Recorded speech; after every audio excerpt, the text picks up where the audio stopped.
Good morning, televiewers, and welcome to the midweek edition of The Brief live on My Media Prime Television, the program where we get to dig several layers beneath the major headlines as captured by the newspapers in Cameroon. The visit of Prime Minister Chief Dr. Joseph Diongute to the restive northwest region of the country is the lone headlines that is captured by newspapers this morning. We are told that the Prime Minister is in Bamenda, following gunshots that disrupted or interrupted his stay or his entrance into the chief town Bamenda yesterday. We are told everything is under control as we speak now, and we shall be telling you more on the analysis of newspapers this morning regarding what actually transpired at Matazum yesterday, the gateway into the chief town of the northwest region of Cameroon, Bamenda. Let's equally go find out what the French newspapers have for us this morning with Etape Quentin. Bonjour Etape et on dit quoi? Bonne semaine. Bonne semaine and happy midweek as well. And the Prime Minister is in Bamenda. A lot of noise being made on social media regarding the security situation of the northwest region of Cameroon. Etape. Merci, c'est d'ailleurs l'information qui bat la une du journal La Nouvelle Expression. Le Premier ministre qui a été à Bamenda hier, en tout cas il est toujours là-bas, a été accueilli par les tirs des armes bajonnins cachés dans les montagnes. En tout cas, c'est le titre que nous propose le journal La Nouvelle Expression à sa grande une ce matin à la page 2 de ce numéro en kiosque. Vous lirez que pour signaler leur présence, c'est à Matazum, une localité de l'ouest frontalière avec le nord-ouest, que les séparatistes déclenchent des tirs nourris lorsque l'envoyé du président de la République faisait la revue des corps constitués et des populations venues l'accueillir à la côte droite de sa petite une. Le même journal nous informe qu'un jeune Mbororo de 18 ans, dont son nom est Amadou Tidjani, a été exclu du concours de la police à cause de ses origines. Pourtant, il a brillamment réussi au dit concours. Au moment d'aller en formation, son nom a disparu sur la liste des admis. Une information à retrouver dans la page 5 de ce numéro en kiosque ce matin. Et puis, l'actualité se trouve également en économie avec le journal L'Essentiel qui traite pour thème l'inflation et consacre à sa grande une tous contre la vie chère, d'après nos confrères. Pour éviter les dérives de l'inflation galopante dans les marchés, l'union sacrée aussi bien du gouvernement, des chefs d'entreprise, des consommateurs et des journalistes est sollicitée. C'est d'ailleurs l'invitation unanime déclenchée par le secteur public représenté par le ministre du Commerce, Luc Magloire Mbaga Tangana, et le secteur privé représenté par le JICAM lors d'une réunion qui s'est déroulée le 1er octobre dernier ici même à Douala pour barrer la route aux émeutes de faim dues à la vie chère comme en 2018. En tout cas, le dossier de la rédaction de ce numéro en kiosque ce matin est à découvrir dans les colonnes de la page 3 à 4 ce matin. Restons dans le même tempo avec le quotidien, le journal L'économie qui s'intéresse justement plutôt à l'indiscipline de certaines institutions bancaires dont la COBAC a sanctionné 12 parmi elles. En tout cas, c'est ce dont nous propose d'ailleurs le tabloïd de Thierry Couty ce matin en sa grande une. Plus loin, l'on constate que cette infraction ou bien cette information est la substance d'un communiqué rendu public par le président de la Commission bancaire de l'Afrique centrale, Abba à Ahamat Toli. Pour plus de détails, rendez-vous à la page 3 de ce journal en kiosque ce matin au pied de sa petite une. La même parution évoque la Can Total Énergie à 2021, dont pour son organisation, le gouvernement a prévu un budget de plus de 13 milliards de francs CFA. À la page 5, vous découvrirez les explications de nos confrères de ce quotidien L'Économie. Et puis, achevons cet exercice en santé avec naturellement le quotidien Éco-Santé, hôpital de référence de Sang-Mélema, challenge du professeur Noanois Dominique. Comme vous pouvez le constater à l'affiche de la une supérieure de nos confrères de ce tabloïd en kiosque ce matin, si l'on s'en tient à cette livraison, installée le 1er octobre 2021 dans ses fonctions de directeur de l'hôpital de Sang-Mélema, le professeur Noanois Dominique a été instruit par le ministre de la Santé publique de bâtir une relation de confiance entre patients et cette formation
on a pregnant woman. The pregnant woman reportedly gave up the ghost following the SATA incident, or the incident in that part of the country. Let's talk about cleanest city contest. After emerging third, Mayor says Buea eyeing first prize next year. Buea Buea Council that emerged a third cleanest city in the country after the cleanest city contest. The mayor has promised that city or the council is eyeing the first prize comes next year. As we are told, military court in Buea has passed judgment on Reverend Father Sob killing. We are told that the accused persons have been discharged and acquitted by the said military court. More details in this edition of the Guardian Post newspaper. Thank you for watching televiewers. We are back in the studio to keep on with the discussions, and this time around we are focusing on the major headline, talking about the visit of Prime Minister Chief Dr. Joseph Diongute to the northwest region of Cameroon. Etape, Quentin. Voilà, du retour sur ce plateau. Tout de suite, on fait le décryptage de ces unes dont vous avez écouté la lecture. Eh bien, nous recevons sur ce plateau Sylvain TCHOKOGA, journaliste. Bonjour, Monsieur Sylvain. Merci, bonjour Etape, bonjour à Lasha et bonjour à l'ensemble des téléspectateurs de ce matin. D'accord, le Premier ministre à Bamenda a été accueilli par les tirs des sécessionnistes cachés dans les montagnes. Qu'est-ce que ça peut traduire? C'est hautement, il faut dire que ce qui s'est passé hier à Bamenda mérite effectivement qu'on s'arrête pour s'interroger sur l'origine de ce qui s'est passé autour du cortège du Premier ministre, chef du gouvernement, Dr. John Gouté, pour dire que c'est extrêmement grave. Grave en ce sens que il y a quelques jours seulement de cela, le Premier ministre était au sud-ouest, précisément à Buea, dans un calme relatif. Mais qu'est-ce qui explique ces réactions? Cette réaction avec moi, je veux garder la toute neutralité, la toute grande prudence, jusqu'à ce qu'il y ait véritablement une communication officielle sur l'origine de cette attaque du convoi du Premier ministre, chef du gouvernement. Un Premier ministre n'est pas n'importe qui. Son déplacement est encadré par un certain nombre d'organisations protocolaires. Qu'on arrive très facilement comme cela, tout au moins proche ou très éloigné, à observer des tirs pendant que passe un Premier ministre ou pendant qu'est présent un Premier ministre. Deux choses lui. Cela peut-être veut démontrer... Ça traduit quoi justement? Deux choses l'une. Cela peut-être veut démontrer ici soit un message qu'on veut renvoyer au Premier ministre, qu'il en sortira là en tirant toutes les leçons et toutes les conséquences du niveau de la gravité de la crise, ou alors simplement du niveau d'une volonté de pouvoir continuer à créer une psychose qui, néanmoins, aujourd'hui, sur le plan de la guerre, de la communication, de la propagande, sur cette crise, créer la psychose, pour qui cela est fait, pour quelle volonté, mais ce qu'on observe dans le discours du Premier ministre, qu'il faut ici qualifier de courageux, de courageux, parce qu'au moment où ces tirs sont entendus, il est en train de tenir un discours. The military is not happy with what the PM is doing when it comes to seeking peace, lasting solution. We all know when the Prime Minister was in Buea trying to talk with the population, we had the Minister of Defense, Joseph Beti Asomo, in Bamenda declaring or changing military strategies. Is the PM not like a victim when it comes to this war? He has been lambasted by so many. Some of his ministers have even had to contradict what he says.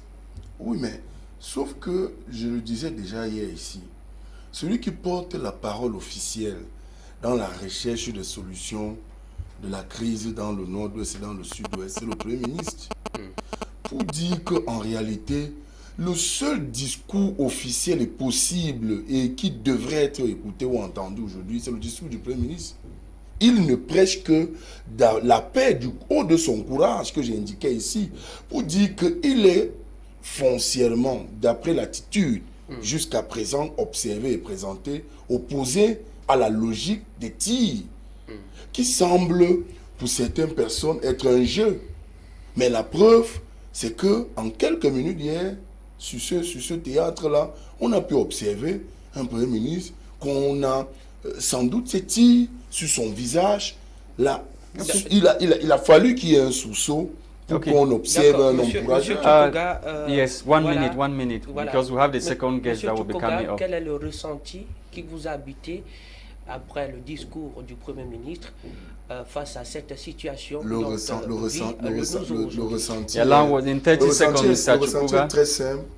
Il faut d'abord tirer un coup de chapeau au Premier ministre parce que son courage, au moment où il entend des tirs, en tant que Premier ministre, non loin ou proche, ou très loin, cela suppose que, effectivement, on devrait en avoir peur pour le Premier ministre. Okay, thank you for coming, Mr. Chokoga. SVYLVAIN, you are a journalist with My Media Prime Television, and we are talking about the Prime Minister, Head of Government, Chief Dr. Joseph Jangute. I mean, he is in Bamenda, and yesterday he was received at the gateway into the northwest region of the country by the population that turned out to receive the Prime Minister, despite the gunshots that were heard.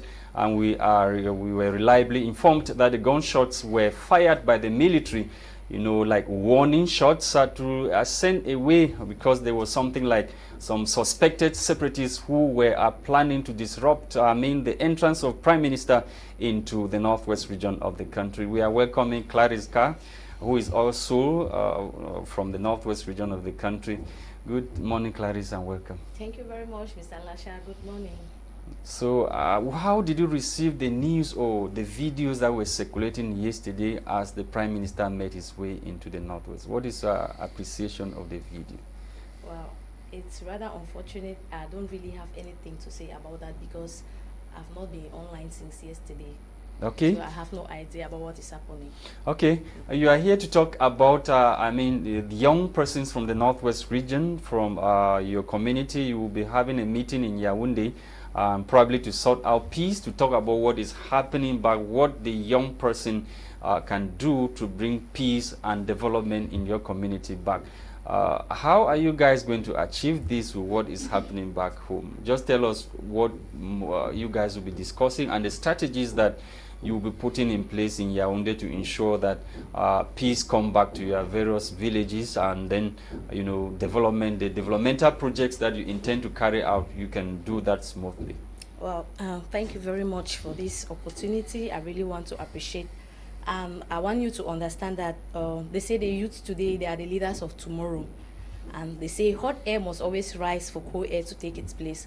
So as youths, what we have realized is that we are stronger together, and unity does the most. If we are divided, we cannot make it. So we know if all of us, we agree on something that we are going to do this, we are going to do that. And obviously as youths that want to go ahead, what we are agreeing on is peace. Because when there is peace, it is very obvious that there will be success.